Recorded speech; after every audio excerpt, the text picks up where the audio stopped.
A humanoid robot just took the helm of a real warship.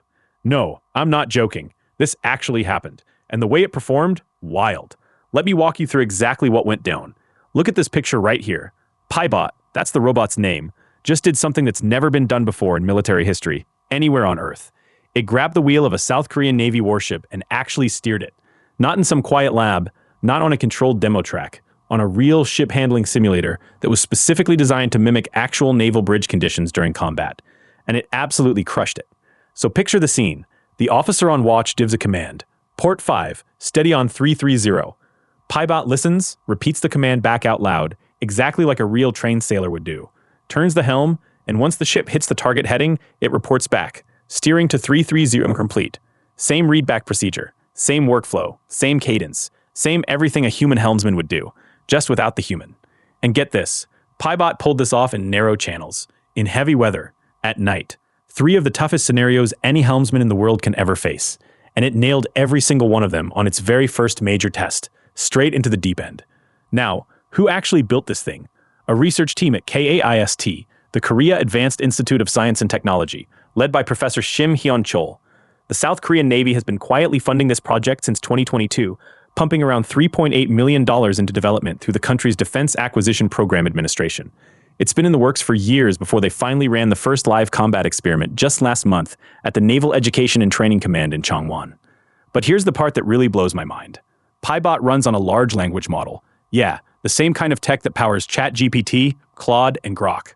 So this thing isn't just blindly following pre-programmed commands like some old-school robot. It actually listens to voice instructions, understands what the officer wants in plain English, interprets the ship's current heading, and then executes the maneuver on its own. You give it the order, and it knows what you mean. No joystick, no script, just conversation. And the design choice is straight-up genius. PIBOT didn't need any special controls. No custom helm wheel, no modified bridge, no expensive retrofitting of any kind. The robot just slotted into a workspace originally built for human sailors and used the exact same equipment, the exact same wheel, the exact same readback protocol that every naval officer already knows, which means you don't have to redesign your entire warship to put a robot on it. The robot just walks in, sits down, and gets to work. That's huge. By the way, if you want to make videos just like this one, you should seriously check out vidmachine.ai. They've got a special sign-up deal going on right now. You can try it for free. Highly recommend it. They make this whole process way easier. Okay, but here's the part most people are totally missing. South Korea isn't doing this because it's cool or because they want bragging rights. They're doing it because they have to.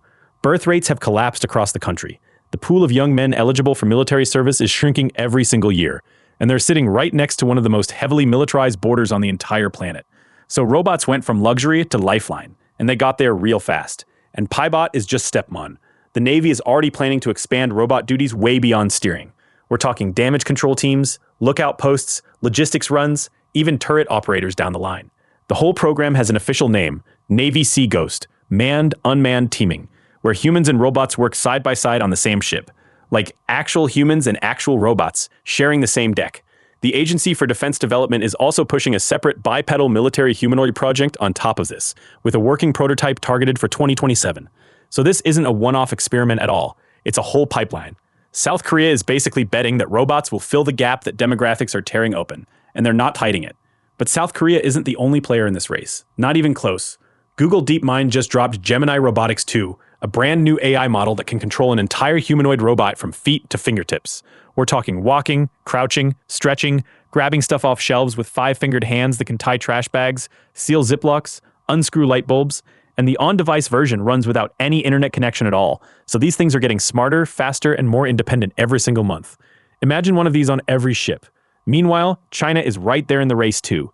Unitree, the Chinese company famous for robots doing backflips, is gearing up for a massive IPO right now. The country has been flooding the global humanoid market with cheap, capable hardware for years. So much so that the US just straight up banned new humanoid robot imports from foreign manufacturers, calling them an unacceptable risk to national security. Yeah, it's that serious. Robots are officially a national security issue now, and we're just supposed to scroll past that. But back to PIBOT for a second. The experiment wasn't a gimmick. The brigadier general running the whole thing said it himself. This is the first step in confirming whether a robot can actually perform the duties of a warship crew member. First step.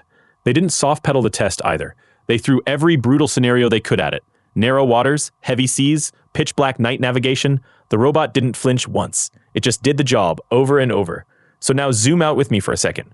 If a humanoid can sit at the helm of a military ship, repeat commands like a trained sailor, and handle storm conditions better than most human recruits fresh out of boot camp, what can't it do?